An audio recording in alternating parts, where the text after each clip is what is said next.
Okay, welcome to the, oh, that's loud. That's okay, that was me. Welcome to the March 16th Committee of the Whole. Council has been out on a little walkabout in the village to look at a few of our alleys and shared streets and other road treatments. And now we're having our formal part of the meeting. So I'd like to start by acknowledging that we are gathering on the unceded traditional territory of what is now known as the Comox Nation. And we are grateful for their care and stewardship of this land since time immemorial. We have an agenda in front of us. Could I have a motion to approve that, please? So moved. Second. Thank you. And all in favor? And if people are watching online, if we are able to live stream, maybe we are, there is a report on the website that we will be referring to called the Cumberland Transportation Master Plan Council Workshop. So I'll hand it over to our consultants to sort of guide us through this conversation around how our master transportation plan will unfold in the village. Great, thank you. Good evening, Mayor and Council. My name is Tim Shaw. I'm a Senior Transportation Planner with Watt Consulting Group. We had the privilege of working on the Transportation Master Plan for the village, so really happy to be here this evening. I'm also joined by my colleague, Lainey Stevenson, who's a Transportation Planner with Watt Consulting Group as well. So for the we're not going to be going through the presentation slides, but the main topics that we wanted to talk about this evening are laneways, 30 kilometer an hour blanket speed limit reduction, the priority corridors that are in the Transportation Master Plan, which include 4th Street and Royston Road, along with Dunsmuir, but priority being 4th Street and Royston. And then we're also going to talk about just the shared street network and advisory lanes and what those mean in the Transportation Master Plan and what those actually could look like in the Cumberland context. Awesome, thank you so much.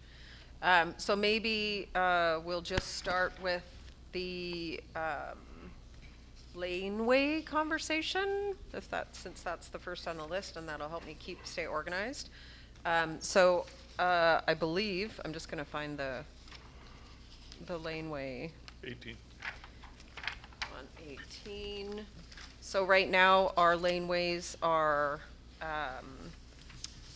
3.5 meters, 3 meters wide in the downtown core. Most of them are 3 meters. And the proposal is for laneways to move to a 6-meter width so that there is room for better traffic control back there. Not traffic. Traffic sounds like they're roads, but they're better access. And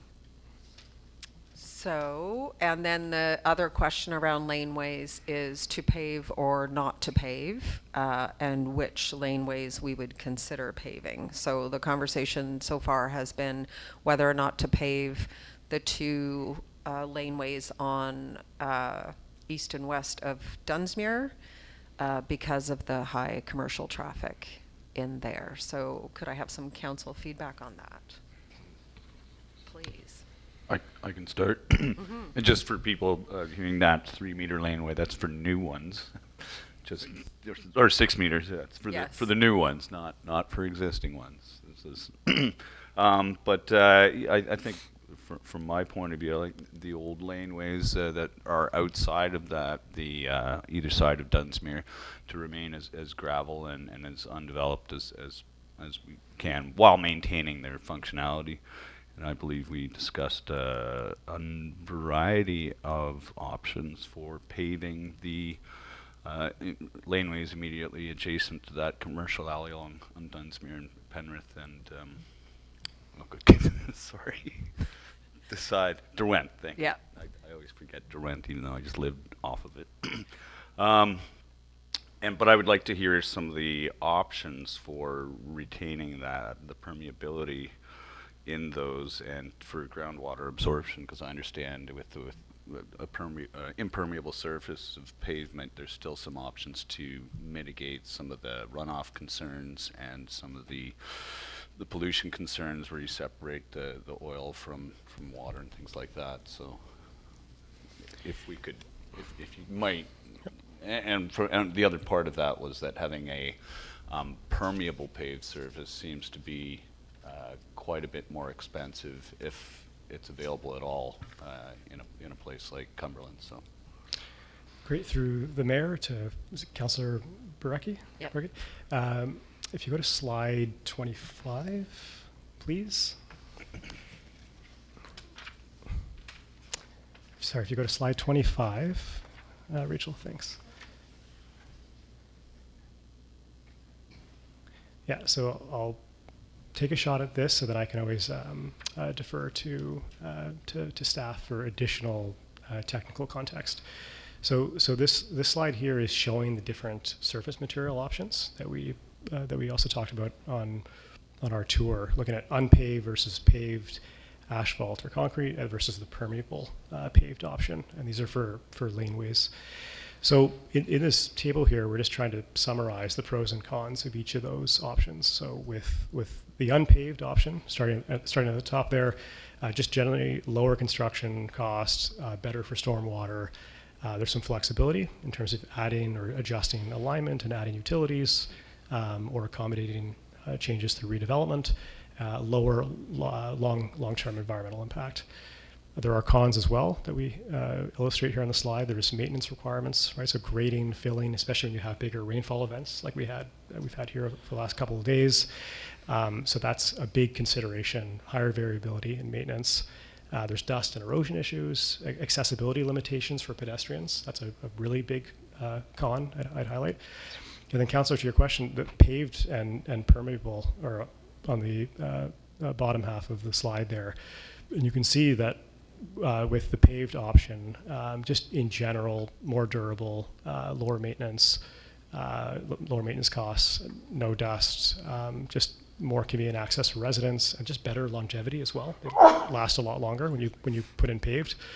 The construction costs are obviously much higher for a paved option. There's more runoff because of the impervious surface. But then if you look at the bottom, though, permeable paved, that's where you can see that, with that option, it reduces runoff and erosion, can be more durable, it's environmentally friendly, reduces dust. But the big thing here is that there's a big cost component to it.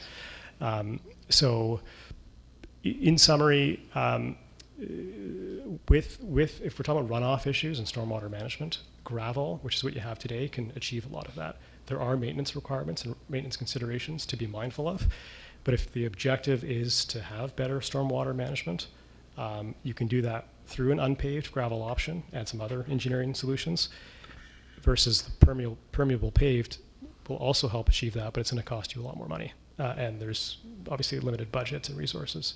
So I'll leave it at that. I'm going to defer to staff for additional technical considerations, if I answered your question. Yeah, and I just wanted to clarify that if we, the paving on, if we chose to eventually pave those two laneways, basically the commercial laneways downtown, that wouldn't necessarily be happening immediately. That would be a sort of could be a phased thing where there starts to be more development or density, then we pave that, like the area then or something like that, because we would want to figure out how to pay for that, not have general residents paying for that. And then the other thing I wanted to clarify is the existing lanes all have, or 90% of them have sewer and water underneath. So that's why we're having this conversation in the first place, is because we necessarily need access to those services. And when the village goes in to switch out services or maintain services, there is an opportunity to redo the alley and potentially widen it at that time. So as development happens or as the lane gets a refresh because of servicing those opportunities would present themselves then. It wouldn't be like we'd put in a budget, whatever, $5 million to go redo all the lanes. We don't, yeah. I think I got that right. No one from staff is saying no? No, you got that right. I was going to ask for clarification. Councillor Brecky, did you get your toxins question answered, or Well, like when you do have that in, because gravel, you look there, it's really good at absorbing things and filtering Right. things. If we were to put a impermeable paved surface just in that narrow commercial band, what are some of the mitigation options? And I did hear it on the talk, just for groundwater recharge, for separating like oil water or separation, things like that. There are technologies that are not cost prohibitive, but they obviously would add a little bit more to that. But just to be able to have that, and we don't have such a rush of water coming off in heavy rain events in the back alleys, that just because you do get a lot of heavier commercial trucks and traffic back there, which comes with if we were to pave, is what you're asking? Right, It's yeah. how do you, Defer to staff on that. do you know the answer to that? Yeah. All right, it's a good question. So you're right. If we were to pave, there would be more of a surface sort of runoff that we'd have to control. And because of the commercial aspect of it, so we are seeing like heavier use and more things like oil and grit that needs to be separated out. So a pre-treatment would be required in that sense, and that can be achieved in several different ways. I mean, the easiest one would be like an off-the-shelf oil grit separator type technology. So that is a pre-treatment option. So the surface flow goes into your standard like catch basin, but then it is intercepted by that precast system. So like there's all kinds of different sort of medias that can be installed there, so it actually picks up the oil and then it separates out the grit, and then it just lets the treated water back into the pipe system. Or I heard on the walk that exfiltration is something that's important, so groundwater recharge. It's entirely possible to have these oil grit separators in partner with an exfiltration type system. So like that is just basically a perforated like catch basin, like manhole base that allows water to flow out. So like it's all your stormwater best management practices that I heard on the walk, like it's entirely possible to incorporate those into a paved system. Thank you. Yeah, that answers my question. Awesome, thanks. I while think you're- Councillor Terrian's got a question. Just for while us. you're there. Two different topics, but just to follow up with what we're talking about here. Are we doing this on our main streets now? The oil grit separator? Yeah. No, but it is something that we want to incorporate in the future. So like Okay. that is where you would have an opportunity for like beautification through like a rain garden. So that achieves that kind of best management practice, but in a more aesthetically Okay. pleasing way. Because the oil grit separator and like exfiltration bases, like they look normal. They look like an ordinary catch basin, so there's no real benefit to the streetscape. It's just a basic cast iron grate. Yeah, because I'm thinking if we're talking about this oil and stuff, it's happening on our main streets Mhm. much more than it's happening in the alleys where there's less traffic. Yeah. So, if we're going to start looking at that, that would be, to my mind, the logical place to start looking at that would be on the main streets. Yeah. Then a second question. If we flip the slide 1 to 26, it shows that it's about 200,000, maybe 20% more, a couple $100,000 anyway for 800 meters of laneway. What does it cost to grade 800 meters of laneway if we do that once a year? Like staff and labor, is there like a ballpark? I don't have that information offhand. It's something I'd have to return. with. Where I'm going with that, and when you're getting back to me, is that pavement, it says it'll last a 30-year life cycle. But if we're spending like $5,000 to grade, we're way further ahead. Yeah. Just maintaining Gravel. the road rather than paving it and repaving it 30 years later. Mhm. Yeah. So that, if you can sort of do that cost analysis for us. Yeah. How about like we likely could do that, like, and then before we actually start to think about all of this stuff, and then we'll do that that operating, like when we come back at budget or that kind of stuff, and then we'll, like, because you've now put the box grader into the budget for Yep. 2026, and then we'll have a better idea of what it's looking like, and then we'll be able to do a few more of those, and then we can come back and, Yeah, yeah. okay, yeah, that's what I wanted to say. Thanks. Councillor Sullivan? Yeah, sort of had the same question, but just, yeah, what would the box grader be used for? All the other alleys. Well, Yeah. we specifically kind of got it for those two almost, for the width, in my view. Right. That's Yeah. what, that's what I was told. Yeah. What I heard in that conversation. So, yeah, I don't support any paving pretty much, and I just like to have the options when we're there, because I agree the paving seems really expensive, even though we just witnessed how pockmarked and used up the alleys were. I think that paving's too expensive at this moment, but I'm happy to, see the cost analysis when it comes around, and like the mayor said, that's not tomorrow or anytime soon, so we're not gonna have to make those decisions. But yeah, I don't necessarily support paving just anywhere. Thank you. Yeah, I think I'd add to that. Thank you. I would like to see like a life cycle cost analysis.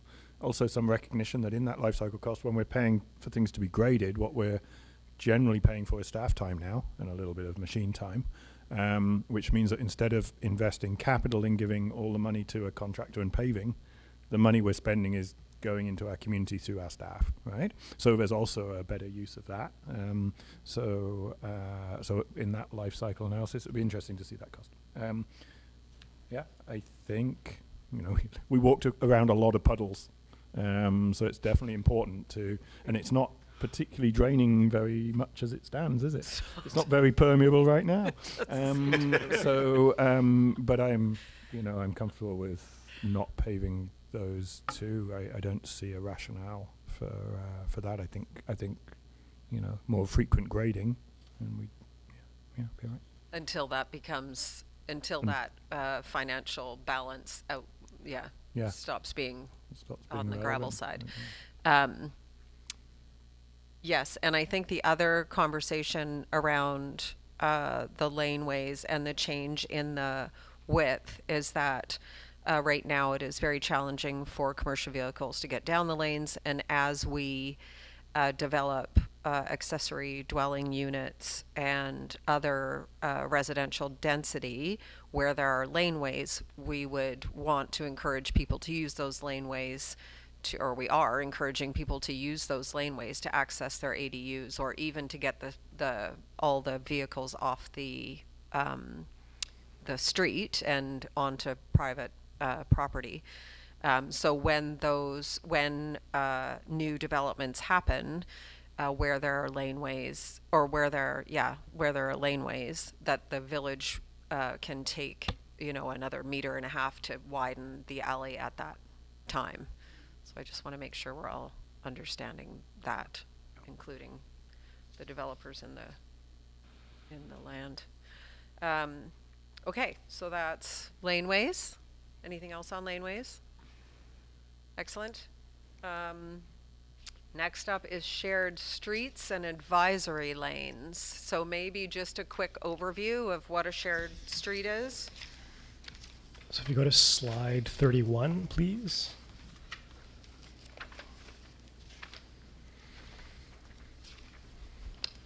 So thank you, Mayor, for that question. In the Transportation Master Plan, there is almost a full chapter on this concept of the shared street network, which essentially a shared street really is intended to encourage slow travel speeds when the roads are narrower. Less than 6 meters, support on-street or shoulder parking for property access. They connect local residents and residential areas to destinations on the network. They maintain a rural aesthetic of narrow roads and uncurved road edges. They can also support a larger tree canopy when located within wide unpaved roadside areas. They're cost effective as well, which I'll show on the next slide in terms of the options you have. And a key thing with shared streets is that the way we recommended them in the Transportation Master Plan is to give the village as much flexibility as possible in deciding which type of design treatment you want to put on any given block or street.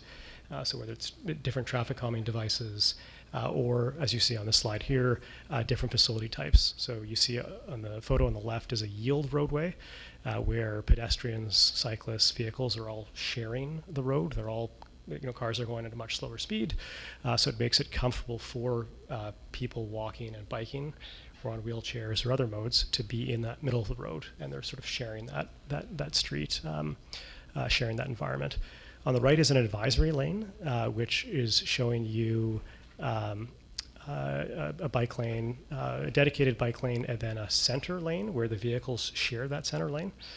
And I actually may just, if we can go to, I can control Rachel. Thank you, might be easier. Much easier this way. Just to speak to an advisory lane for a second, just while we're talking about it.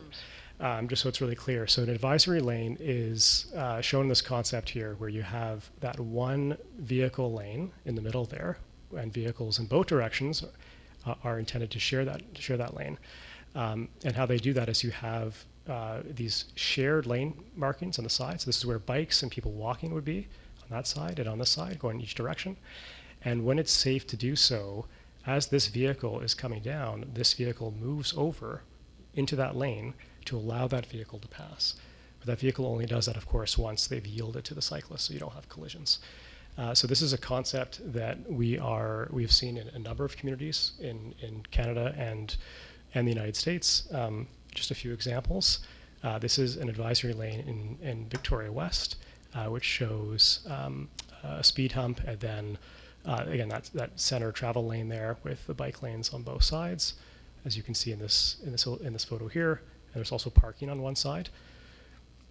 This is from Gibsons, where you see a similar concept. So Gibsons, of course, is a community, very comparable population to Cumberland, where you're seeing these more rural communities experiment with it. So in this case, advisory lane, or bike lane on this side, bike lane on the other side, and then there's that center travel lane, and then you also have parking as well. And then this is just another example from Hanover, New Hampshire, where you have people walking on the road in that space. Again, they're sharing the road with vehicles. So that's the advisory lane concept. And then the other thing I'll say, just to answer your question, is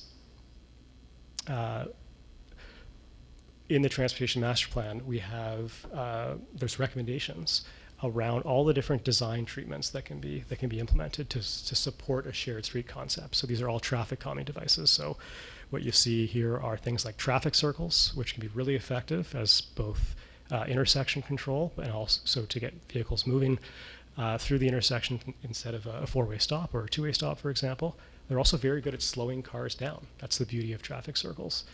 Curb extensions also narrow the roadway and reduce the crossing distance that a pedestrian has to cross when they cross that road. And then traffic calming curbs, which you're already seeing in Cumberland on a number of roads now, which are really effective at serving as curb extensions and other traffic calming devices. And then a couple of other treatments here. You have flex stakes as well, which narrow the roadway for cars, so it slows cars down, and then slow street barriers. And these are obviously more common in the Vancouver context, but an effective treatment option nonetheless. So in summary, shared streets, which we also show on this map here, this is the recommended shared street network, is to have streets that are primarily serving all modes, so people walking, biking, driving, and cars by the design of that street will be traveling slower. So pedestrians can walk on the street, same as cyclists. You also might have some streets where you have a shared street design that has a sidewalk, which gives people more separation. So if they want to use a sidewalk for walking or for using their wheelchair, they can do that. But if you've designed the shared street well, again, people can actually use the street and mix with vehicle traffic if it's designed well, because it's a slow street environment. Yeah, thank you for that. Any comments on that and the shared streets concept, Council?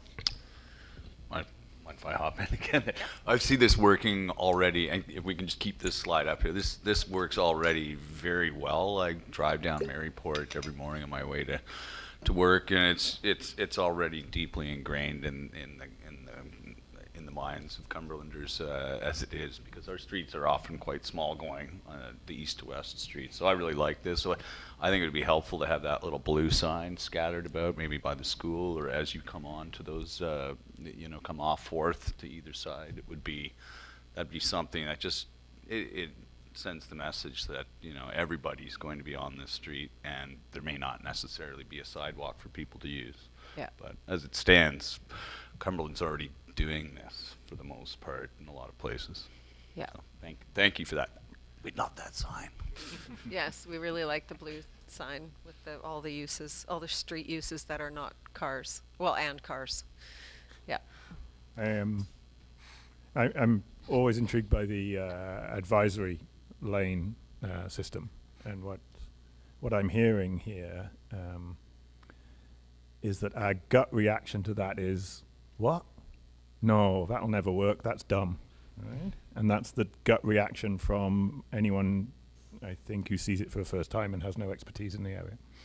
I know that it was rejected in the public engagement. When we did the public engagement around Penrith, I think there was some elements of advisory there, and that was quickly rejected. And I think we can understand that this is one of these examples where professional expertise and experience, like you say Gibson's, have embraced it since trying it at the beginning, and it was disliked and then is now embraced. It's one of those where professional expertise is something that we as lay people sometimes need to respect and defer to, right? So even over and above the gut reaction that you may get at public engagement. So all that to say, the advisory lane concept, I'd be intrigued on seeing it implemented in an appropriate sort of place, especially as it's a paint solution. So if it really isn't successful, it's pretty easy to undo, right? And we've got a plan, we've got an intention to look at Maryport, communicating that is a great cycle route. That's one reason, that's one thing the advisory lane concept does, is it communicates that, and tries to bring traffic there. So, so despite what might be a initial reaction, I really like that. I'd like to communicate that I like that concept. So. Anybody Yeah. else? I thought it was, this is kind of the exciting part of the tour. It's like the changes that we can make that aren't necessarily that expensive, that are safer. We haven't really done anything new like this in Cumberland ever, almost. We're just finally starting to catch up to all these things that we needed to deal with, like a fire hall and the wastewater and the water. And so now we're going to make it safer for everybody. I absolutely support any of these concepts, to be honest, and up to staff, the placement of any of them. I think we have all sorts of different streets that any sort of different combination of these could definitely be suited to.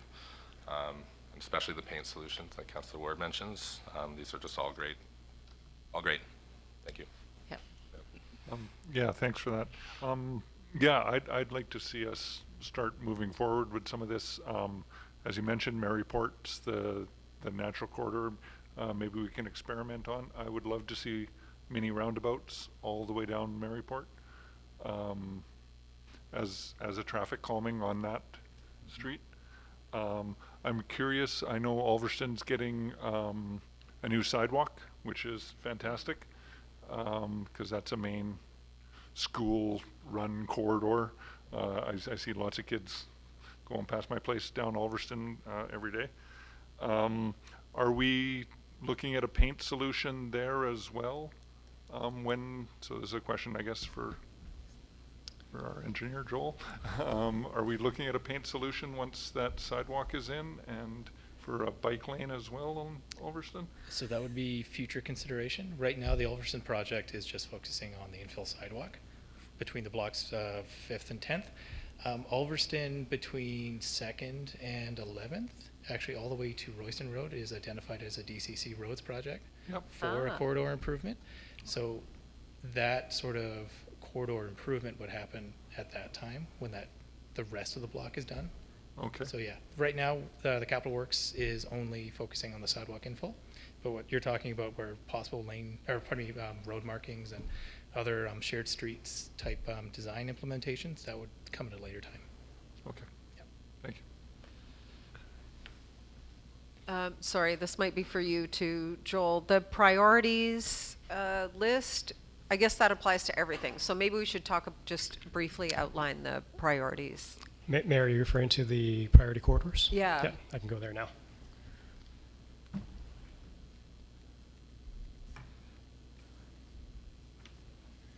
So in the Transportation Master Plan, there are 7 corridors that are, these are road corridors that are recommended over a 10-year period with a number of different improvements and treatments, and I'll bring that up in a second here. And these were identified through fairly extensive engagement with the community. So based on feedback and support that we received from the community on the corridors, they're also selected because they provide a connection to a key destination and or we're calling a cherished asset. It could be a school, a park, that kind of thing. And then it also provides a connection to the larger regional network. So thinking of a connection to the CVRD or neighboring Courtenay, Comox. So that's the idea behind the priority corridors. There's a whole sequencing plan in the implementation strategy around which ones we recommend you do in the first few years versus 5 years versus 10 years. This map here is showing you the 7 recommended corridors. So starting with number 1, and these are not in order of priority, by the way. Maryport Avenue, which we've talked about. Kendall is another one. We've got 4th Street, we've got Cumberland Road, we've got Dunsmuir, Comox Lake, and then Royston Road. So those are 7 corridors, very different in their recommended design. And to illustrate that, here's an example. This is Dunsmuir Avenue, where the recommendation in the long term is to provide, obviously keep the travel lanes, a travel lane in each direction, parking on both sides, protected bike lanes that are curbside. So right now, as you know, parking is curbside, and then you have the bike lanes out. The idea would be to swap those, which aligns with best practices, helps reduce dooring issues and other issues. There's also recommendations for placemaking opportunities. So that's things like seating and patios and parklets, bike parking, wide sidewalks, etc. So that's the vision, the recommended design for Dunsmuir Avenue in the long term. 4th Street is another one where we're looking at sort of a complete street design, if you will. So travel lanes, of course, in both directions. A little bit of a buffer, which we recommended a planted median, which can help with stormwater management. You've got protected bike lanes on both sides, and you have sidewalks on both sides. And this is showing very much like an ultimate design. It might be hard to fit all that, and this is where there's trade-offs and decisions that have to be made, including potentially the loss of parking on one or both sides of the road. But that's showing you an example of the 4th Street priority corridor. And then lastly, Royston Road, travel lanes, both directions, a sidewalk on the north side, buffer, and then a multi-use pathway, a 4-meter wide multi-use pathway, which would really support walking, cycling in an east-west corridor, in addition to maintaining vehicle movements. Yeah. So those are the priority corridors and just a few examples of the ones we featured in the presentation today. Okay, awesome. And maybe while you've got Royston Road up there, we can give some feedback on that particular design, if anybody has that. I know that there's not a lot of parking on Royston Road right now, except for when we have big events at Village Park. So how would we incorporate, I guess people could, yeah, I'm trying to figure out how we would incorporate potential event parking on Royston Road, or whether we would just lose that parking in lieu of walkable street. To you, Mayor, I think I'm not going to speak to the local context as much. I'll let staff weigh in on that specific example, but just at a macro level, a lot of these, when we make decisions in transportation, there's always trade-offs that we have to wrestle with.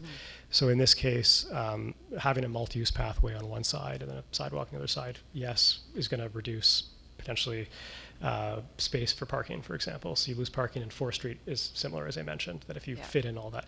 So but again, at a more macro level, the village could also explore other opportunities to add parking in the downtown, right? Whether it's through angled parking configuration, which is way more efficient for Yeah. adding more parking than parallel, for example. That's a way that you can provide more parking supply to meet demand on a typical day, but also when you have events. And so people might have to walk a bit further for that, but there's a lot of creative solutions where you can add parking, especially during events. But I'm going to defer to staff for that specific example in your question. Okay, so looking to council for feedback on that. And then also, because we're on the Royston slide and because Royston is an arterial road, collector, it's a collector, whatever it is, we need to talk about where the traffic calming, where we want that.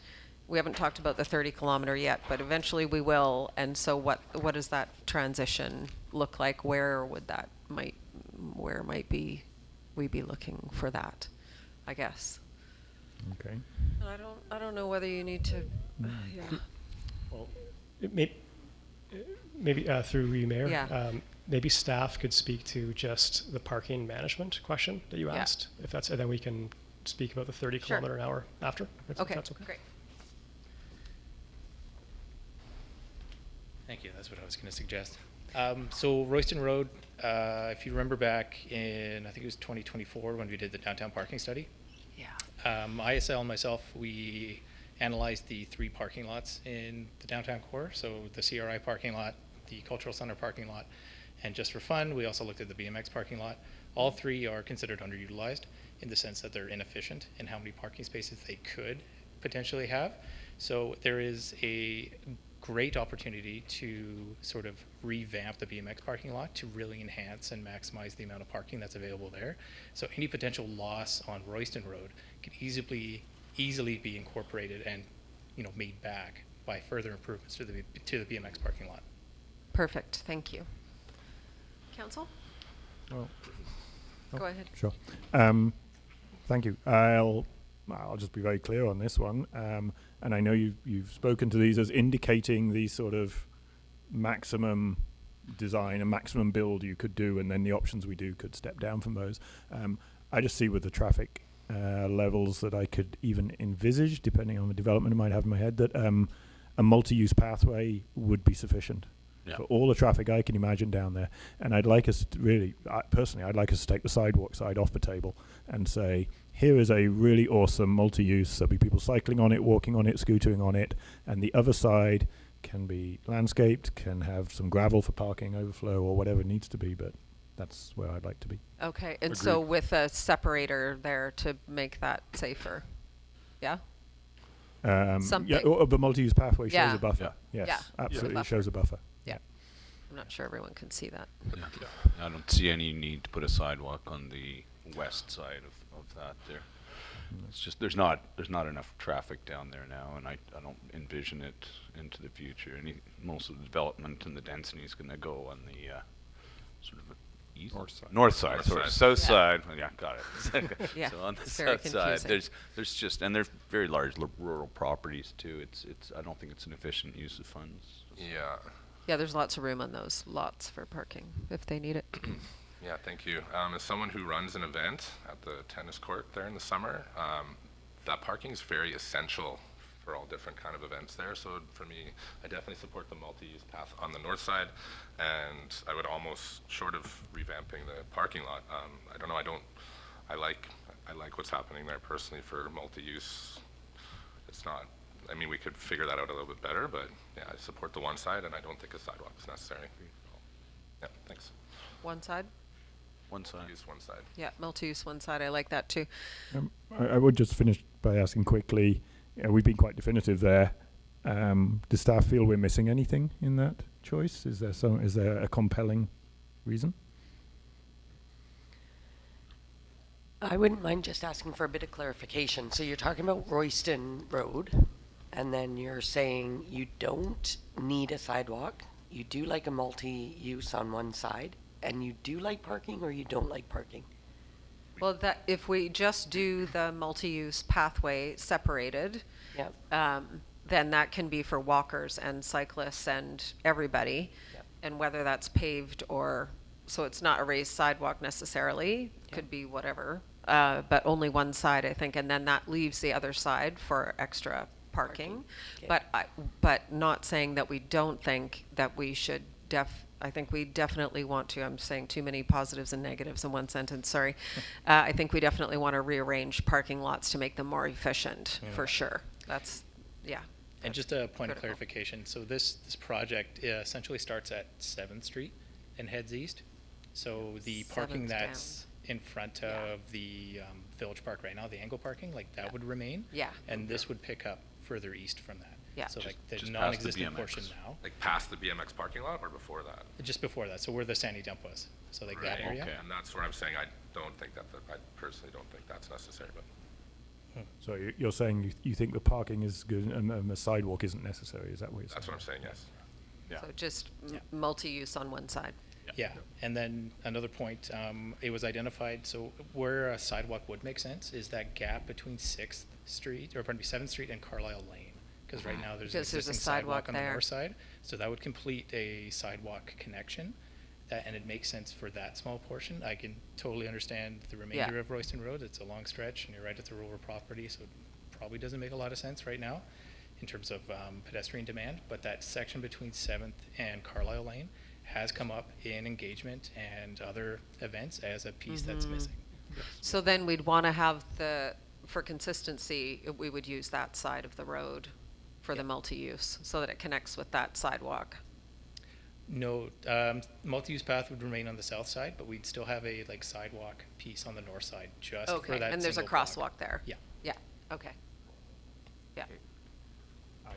I believe we may just be being confused by wondering whether we're looking out of town or towards town on this going. I So, would- so this is showing multi-use on the south side. In other words, this is the view driving into Cumberland. Right. So now it's saying that it is the Sani dump and those sort of spaces that would be the multi-use pathway. Is that what I'm hearing? Yeah. God. That's the opposite of what we all just said. Yeah. Or at least me, for sure me. Yeah, I think that's exactly opposite of what we were all envisioning, Yeah. which was Right. just a single So can we just- multi-use path on the north side, That's correct. all Yeah. the way from Union 7th Road, Street to, Union. Union well, Road, possibly basically, as yeah. far as Union. Does but involve a lot more driveways. As far as Ulverston at least to begin with. Mhm. Hmm. Yeah, it does involve more driveways on that side, yep. And less shoulder potentially as well. I'm just trying to think of the road. On which side? North On side. the north side. Yeah. Yeah. I mean, there's quite a bit more density along the south side of that corridor, especially going down towards the, The flats. yes. Yeah, right. Yeah, Yeah, Yeah. yeah. Just the And there's easier no one to build crosswalk on. down there either. 6 of one, half dozen of another. Yeah. Yeah. We'll start the multi-path past the BMX parking lot. How about that right there? I mean, I think we've I'm- been fairly I clear sound that like we I'm only kidding. want one. I'm sorry. Yeah, I'm not particularly attached to what side it's on, whatever makes most sense. Yeah. Yeah, Same, yeah. Same. Yeah. just one side. All right. And then just a Okay. quick one, did you guys talk about 4th Street, whether or not you want? No, do you want us You to go haven't there yet? next? No, sorry, I just. We can was- go there next. I just got a bit confused. Let's do that because that's another collector road, arterial road. It's an arterial road, right? Yeah, okay. Yep.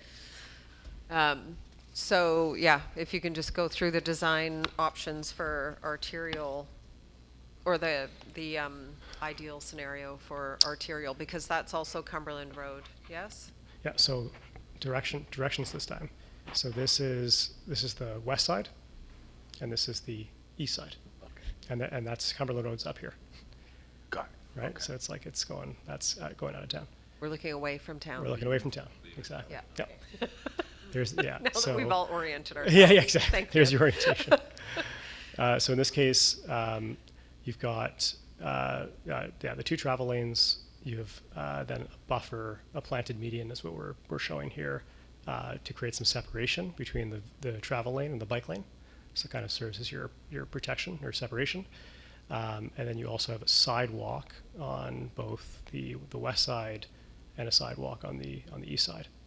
And this is, just to be really clear, this is showing the ultimate standard, right? So this is what, in an ideal world, if you can sort of fit everything, within the right of way and potentially a bit more, you would provide the two sidewalks and the two bike lanes, plus the planted median.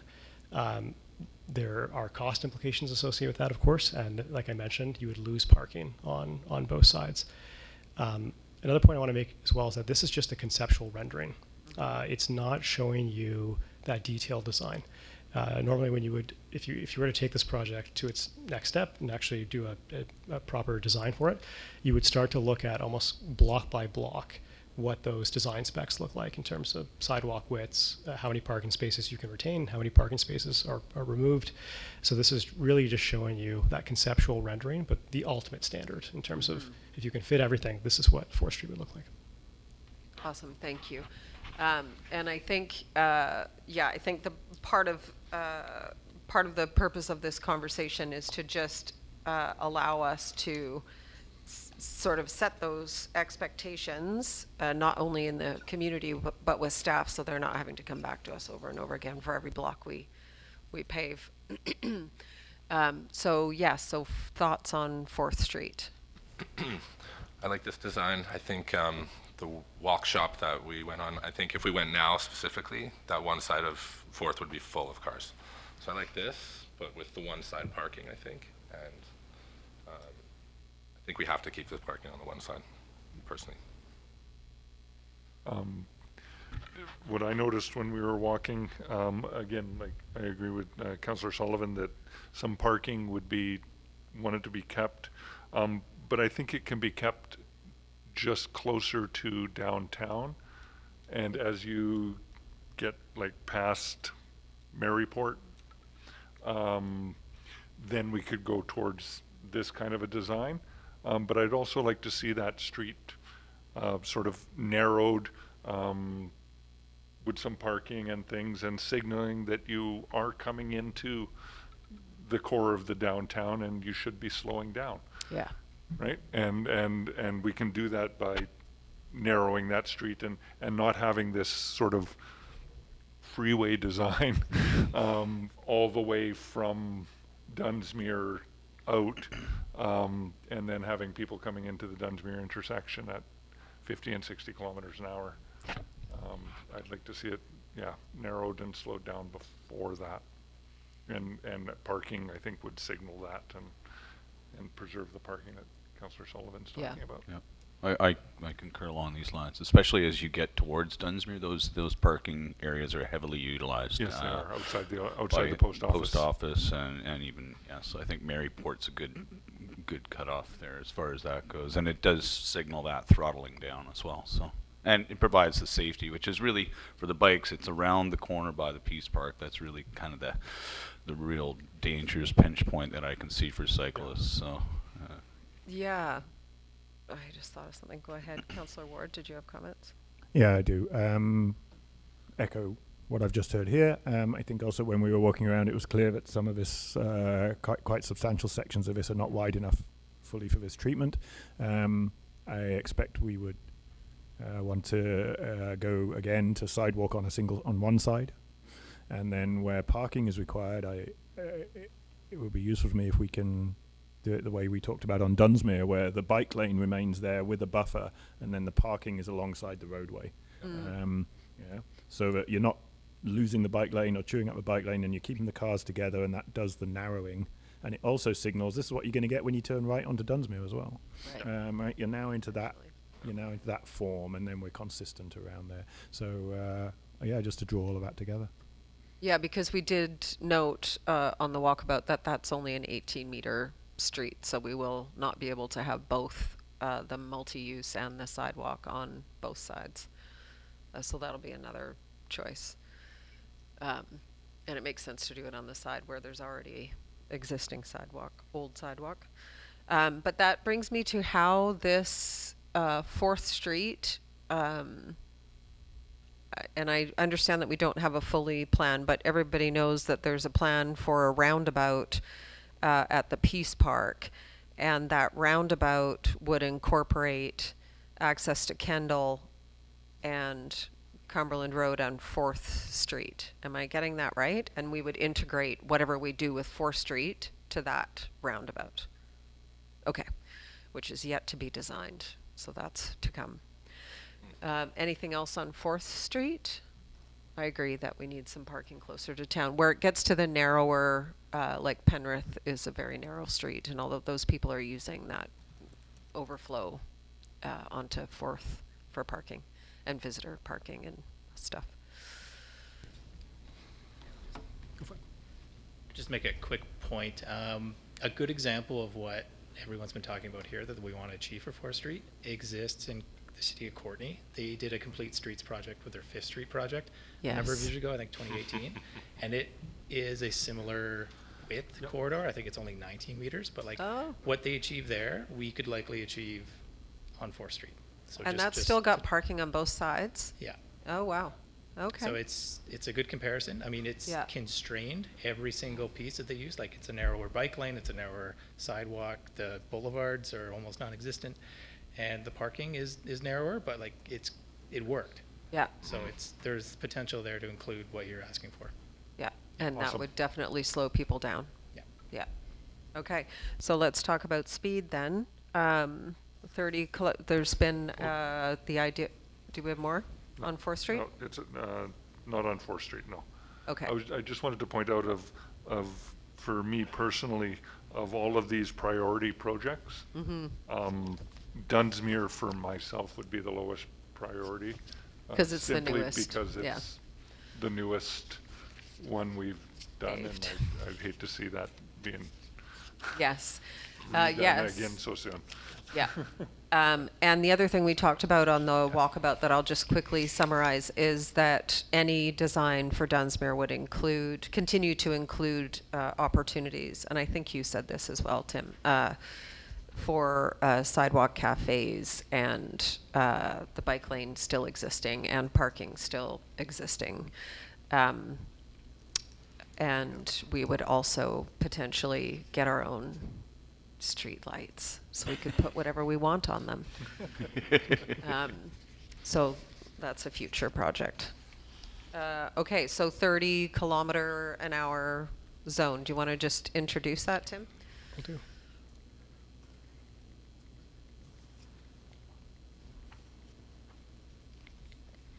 Okay, so one thing that, and thank you, Mayor. One thing that's being considered is in the village is whether a 30-kilometer-an-hour speed limit could be appropriate, sort of village-wide. So this would be, in effect on all streets, but it could be, there could be some discretion there, of course, in terms of which streets might be exempt from that. But the concept is to have a 30-kilometer sort of blanket-wide speed limit. What this slide is showing is that there are serious considerations with doing that. There's pros and cons. So some pros with that approach is that it can help reduce vehicle speeding and reduce the likelihood of collisions and collision severity. So things like property damage and fatalities if the collisions are really bad. It can also contribute to a culture of safety, walkability, and higher livability. So people know that they're entering this zone, if you will, that has lower speed limits. It could signal and create a better culture that there is a slower speed environment in Cumberland compared to your neighbors, compared to coming off the highway, et cetera. So it can contribute to that, but it does not mean that all people are going to drive slow. But it can contribute to that culture of safety. There are cons. And the biggest con there, shown in the first bullet, is that places that have implemented similar approaches tend to struggle with non-compliance. Some vehicles just drive too fast. They're going 40, 50 kilometers an hour. In a small community like Cumberland, non-compliance will likely happen, and it's going to be challenging for you because of enforcement. And you may not have the enforcement resources or budget to enforce something like a 30-kilometer-an-hour blanket speed limit reduction. For it to be effective, it's going to require that enforcement, and I think that could be very challenging in a community the size of yours. The cost of installing new signs can also be quite considerable, and we also know that signs alone are a poor method of controlling vehicle speeds. As we talked about earlier, both on the walking tour and also in some of the slides here. There's a lot of traffic calming treatments that can be done on the shared streets, for example, whether it's curb extensions, traffic circles, slow street barriers, so on and so forth, that are much more effective at slowing vehicles down. And we have really good examples of that from communities across Canada. It's also been studied empirically to show a much bigger reduction in vehicle speeds compared to just putting up a sign that says 30 kilometers an hour. Yeah, 100%. Go ahead. For me, these two pros of just reducing vehicle speeds and the likelihood of collision and having a higher livability and safety far outweigh the cons. Just the fact that some people may not comply does not seem to me like a very good reason to not do this. If even half the people comply, then we are way further ahead than where we are now. I agree that I want to see roundabouts on Mary Port. I want to see more traffic calming measures that we've done, because I agree those are the better ways to slow people down. But even just setting an expectation that we drive slowly in Cumberland because there's kids everywhere, to me is far outweighs anything else that we've got on the list here. And I don't think we'll need that many signs because we really only need them on the 3 entrances into town. 4 entrant? How do you get 4? But okay, yeah, I'll hear about that here in a second. But yeah, right. It's not that many signs. Thank you. Go ahead. I'm reminded of a Simpsons episode where they say something like, we might save some lives and some limbs, but millions will be inconvenienced. It's and to that point, I think Councillor Ward was mentioning the travel times aren't going to be that impacted that much. I think the vision, but saying village-wide, meaning the village borders, is a little bit of a misnomer. I don't think that's what we're aiming to do. I think we're aiming to reduce speeds within the village core and the residential areas and the commercial areas. That is our primary goal. And introducing traffic calming measures, 30 kilometers isn't that bad when combined with improved flow features like the roundabouts, where you don't have to come to a complete stop. Your vehicle's now not having to go from 0 back up the speed. The flow won't be that much different. In fact, it probably will improve. So I think this is a good idea. The concept of us putting one sign, a gatekeeping sign somewhere, maybe Hope Road or Bruce Road as you come in on that side. And I'm not sure where we'd do it yet on Royston Road. We could talk about that. But and then as you leave towards the lake, the speed could go back up. But just within our core village, this seems like a reasonable thing. And I've heard from a lot of people that they like this idea. So. Me too. Yeah, this is obvious. And yeah, I think, even to get from when you come in on Cumberland Road and some point there to the downtown, it might be 60 seconds. It might feel like a long time, but it's just going to be, the inconvenience is tiny compared to the benefit. And you hit a child at 50, you're highly likely to kill them. You hit them at 30, they're probably going to survive. And for that, it's worth doing. And how do I get 4? If we put one on Cumberland Road coming in just after the industrial, and we put one on Bevan Road coming in just before Hope or whatever. We put one on Royston Road again after Union Road, because Union Road can stay as 50. All right. There's Bevan. Yeah, that's the one I forgot. Yeah. One on Royston Road, probably just before Island Timber Frame, and one on the Lake Road just before you get to where people park. And that's 4 signs. Yeah. And we set the expectation. And as for enforcement, and some of it's self-enforcing. When one person's driving 30, everyone behind them is, or 30. And people drive 33, 35, okay. But, there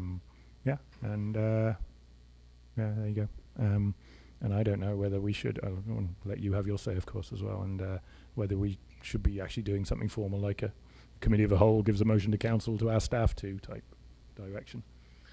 I think the enforcement for the 30 kilometers comes with the traffic calming measures, which we've already started with those the yellow things, whatever they're called. And I think, yeah, we'd have to remove maybe 1 or 2 50-kilometer-an-hour signs and put up 4. And there you go. We've created a whole bunch of safety. And I think, I have something oh, to say. yes, Yeah. sorry. I'm I thought probably you'd one of the already only spoken, councillors who sorry. doesn't wholeheartedly support this. I've heard a lot of different people who don't necessarily support that. I think when we create more rules without enforcement, that it creates a situation in town that some people have issues with. I do agree that making it 30 makes it safer, and some people go slower and some people don't. I do feel that we risk setting ourselves up for enforcement and more enforcement, and I know that a lot of Cumberland does not enjoy enforcement.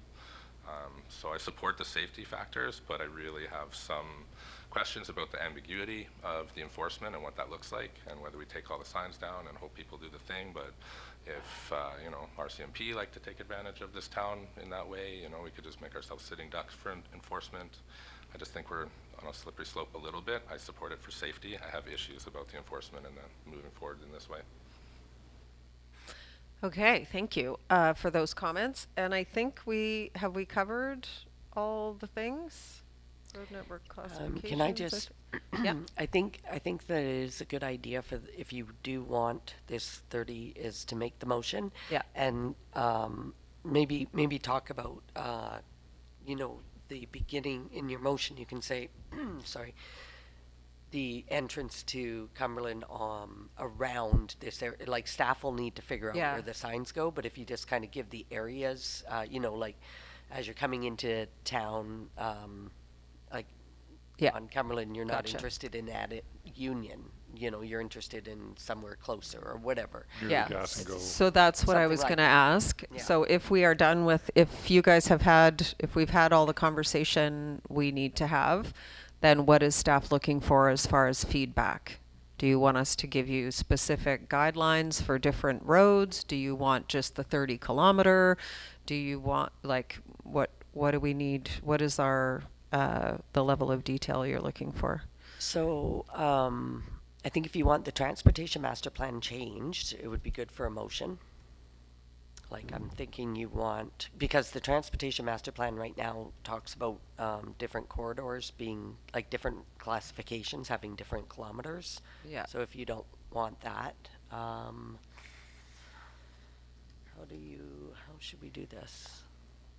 Yeah, It'd I be don't, like- I Like some sort of, think that I think, and you probably know this better than me, I think that the master transportation plan speaks to different levels of speed you could have on different roads, but it's not recommending anything.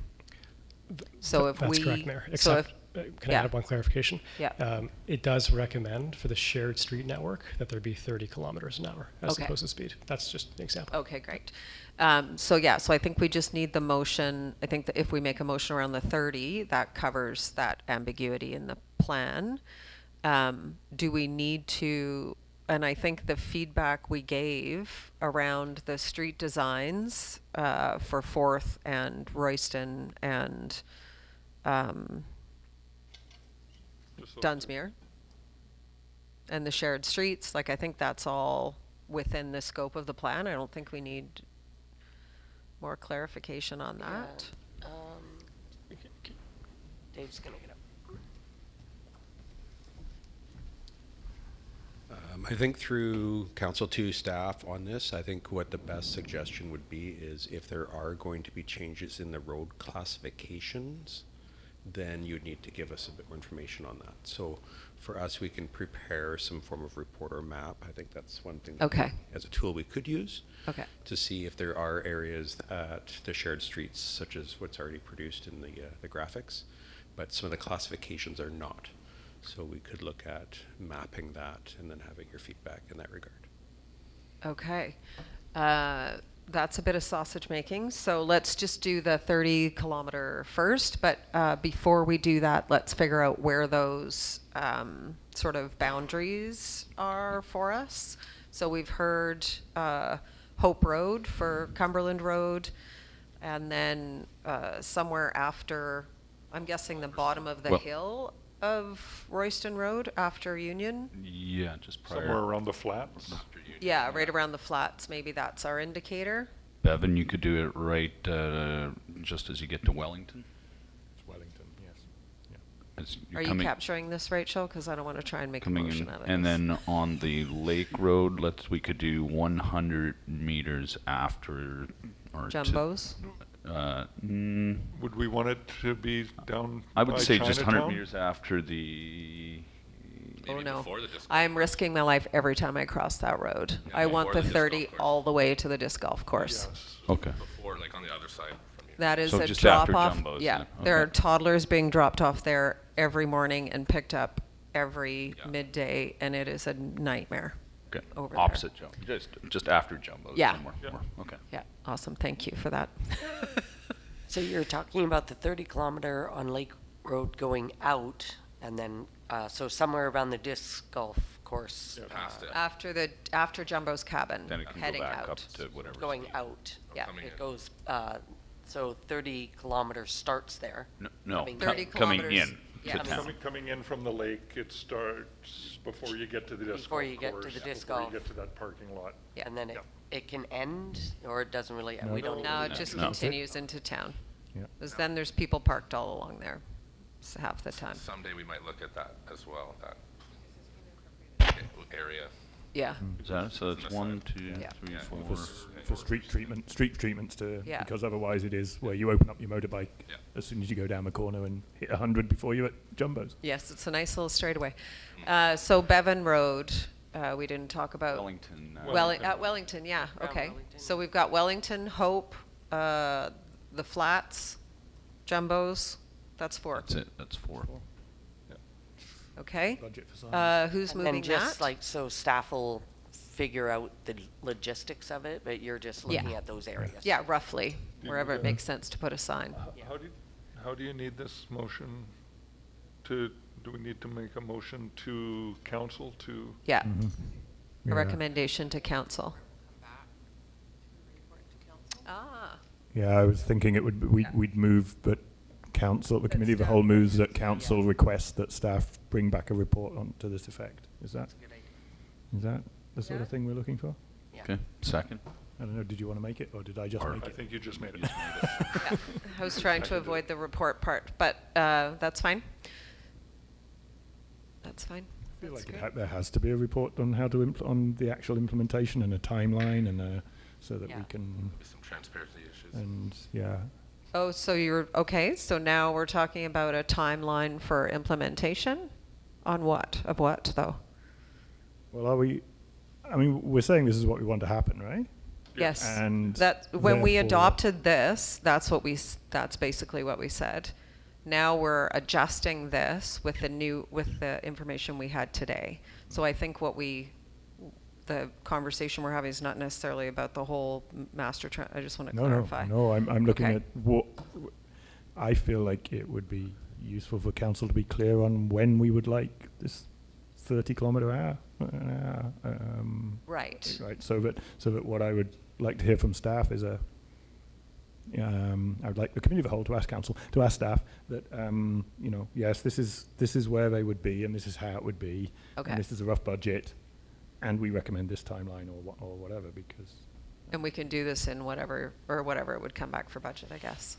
Yeah, so I think it just starts with a council report with the details in it, because we're thinking like, there's like bylaw changes, there's a few things that has, Right. like implications, so we just need to come back and just tell you kinda what needs to happen and how Okay. that would work, I think. Okay, so we want, so maybe that motion is that we recommend to staff to bring back a report implementing or reviewing or Implementation.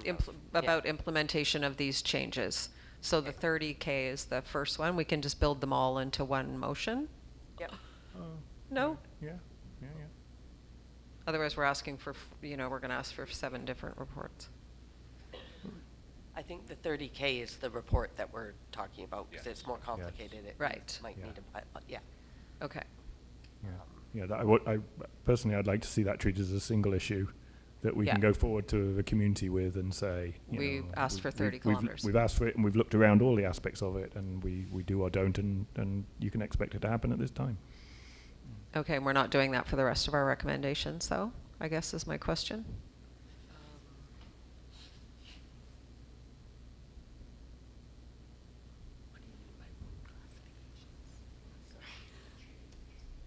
I don't. Yeah, yeah. Okay.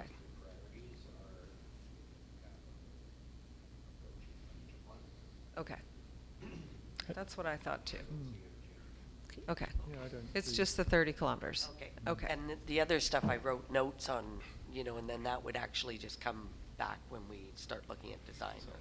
Yeah, for those areas. Mayor, can I add one thing on that? Yes. Just again, macro level. Yes. The plan is very much, it's a recommendations document, right? So Yeah.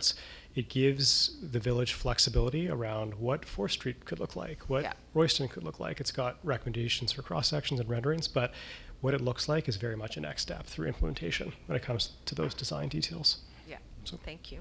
And am I correct? I think I recall that the committee of the whole minutes are often quite a lot more verbose than our council minutes. That's correct. So that but the recommendations we have, or the preferences we have expressed, and our recommendations concerned with only one sidewalk, etc., will turn up in the minutes. So there will be a formal record for both us and the public, right? Yeah. Yeah. It's actually that's good. recorded now. It's recording. It's actually And recorded. it is, of course, recording. Yeah. And then I think Rachel's just going to repeat the motion you just made, and Yeah. then you're going to vote on it, just so Okay. you know what you've said. Perfect. Yeah. Everyone's happy with it. Okay. So that the committee directs staff to bring back a report on establishment and implementation of a 30 kilometers per hour speed zone in the Village of Cumberland core residential and commercial area from Cumberland Road at Hope Road, Royston Road near the flats, and I'll probably put the address, the civic address in there. Right. Okay. Bevan Road at Wellington, Lake Road just west of Chinatown. Yep. Yeah. That's so a moved. mover. Second? All in favor? Thank you. That's great. And if that's all we need to do, then it's question period. And we have 2 audience members who might like to ask a question. We're just happy to see audience members ever, so. And nobody knows we're online, so is there anything online?